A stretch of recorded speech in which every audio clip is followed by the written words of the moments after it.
Oh, you saw me. I was trying to, I don't know what I was trying to do there. That was a weird way to start a video. There's a lot of concern right now that AI is going to make a lot of us content creators obsolete. Or it's going to flood the internet with so much content, we're just not going to be able to compete.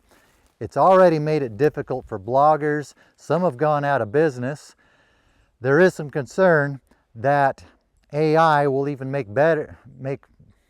well, maybe it can, that AI can make videos even better than we can.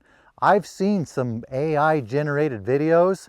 I can tell they're AI, but some of them are actually pretty good. And it's still pretty new. It's only going to get better.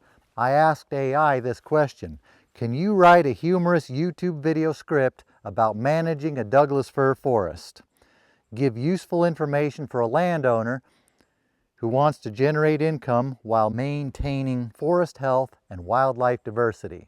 Today we're going to do this video based on the script it gave me, see how it works out. I haven't even read through this yet, so we're going to find out together what it came up with. Here are two titles it gave me. One is How to Get Paid by Your Forest Without Making It Ugly. Or for more humor, How to Make Money from Trees Without Making the Owls Cry. Would you click on either of those? Opening scene, host standing in forest with a slightly sarcastic tone. I don't see anyone else here, so I guess the host is going to have to be me. Okay, here I am standing in a forest. I know, so out of character for me. With a sarcastic tone. Is the forest supposed to have a sarcastic tone, or am I supposed to be standing with a sarcastic tone? How do you stand with a sarcastic tone? I'm not sure how to do that. Maybe AI knows how to do that. Maybe it can do that better than I can. Host, you. That's me, I guess. So you've got a Douglas fir forest. You love the trees. You love the wildlife. You love the idea of not being broke. Welcome to the eternal struggle. How do you make money from your forest without turning it into a scene from a All right, maybe AI is better than me. From a I know how to say this word. I've said it. Apocalyptic.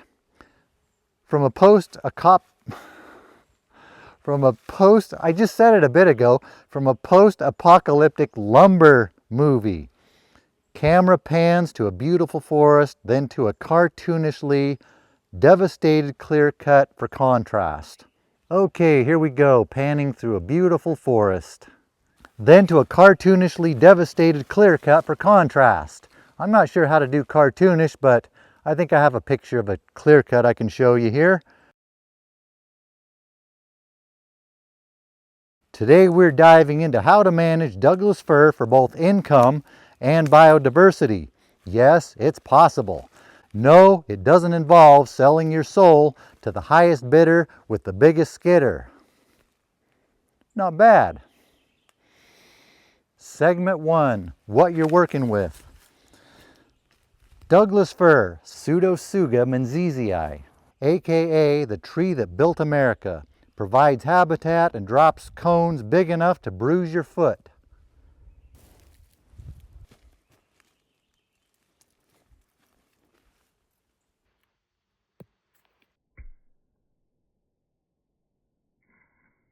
Ah, mother! I think I just bruised my foot. I'm just rolling with the script here. It grows fast, it grows tall, and if treated right, it grows into money. But here's the catch. If you manage only for timber, your woods can turn into a biological desert. And if you manage only for wildlife, you might end up broke, cold, and explaining to your spouse why you can't afford firewood. I think, well, why do you need to buy firewood? Never mind, that wasn't in the script. Segment 2, tools of the trade. Host, that would be me, picks up a hard hat and a birdhouse. I do have a hard hat, but I don't have a birdhouse here. So I drew one. See? I even put a bird on it. Now what am I supposed to put the hard hat on? It doesn't say, it just says pick it up. But might as well put it on. Meet the holy trinity of smart forestry: thinning, diversity, timing. Thinning. Thinning isn't just for Hollywood actors. It helps your best trees grow faster, stay healthy, and earn you more per log. Think of it as a selective tree spa. Sorry, buddy, they're too slow growing and leaning weird. Time to go. But don't just remove everything with a crooked top. That might be prime woodpecker real estate. I guess we can pretend that's a woodpecker. Pro tip, leave some snags and woody debris. Wildlife loves them. Log buyers, not so much. But they don't live here. Diversity, species, and structure. Don't treat your forest like a tree farm run by a control freak. Plan or encourage other species: cedar, maple, even shrubs like hazel or vine maple. I don't see, there's some hazel over there. I don't know if we want vine maple. That stuff's annoying. Pretty though in the fall. More variety, more wildlife, and better resilience to pests and fire. It's like a retirement portfolio, but with squirrels. Timing. Don't log in the middle of nesting season unless you want angry birds. Urgh. Literally, late summer and winter is best for avoiding nesting, compaction, and awkward conversations with owls. Also, think long-term rotation. You don't have to clear cut to cash out. A well-timed selective harvest every 10 to 20 years can bring in money and keep the forest looking great. Segment 3, income ideas beyond timber.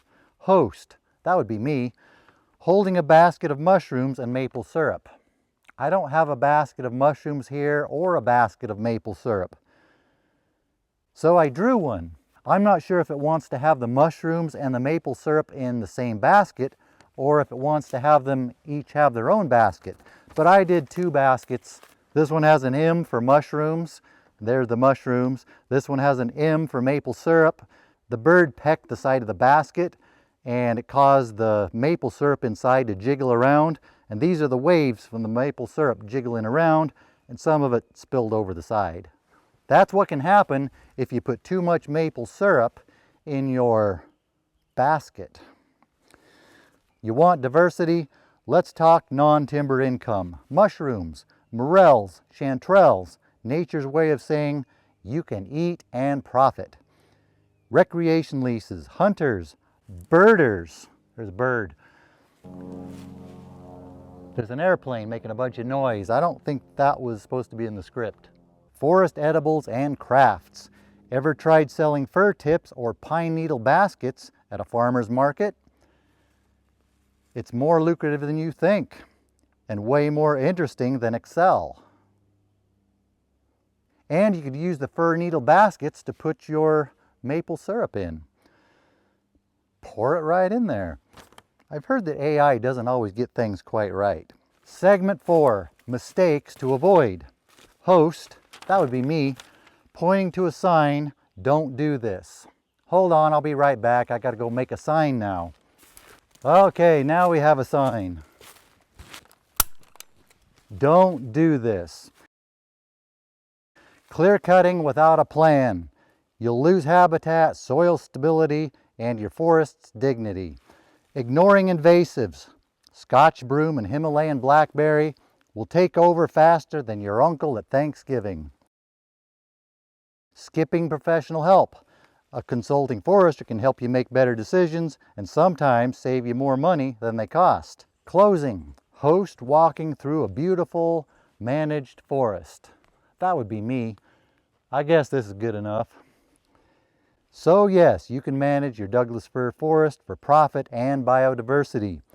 It takes a little planning, some patience, and the willingness to say no to the short-term cash grab.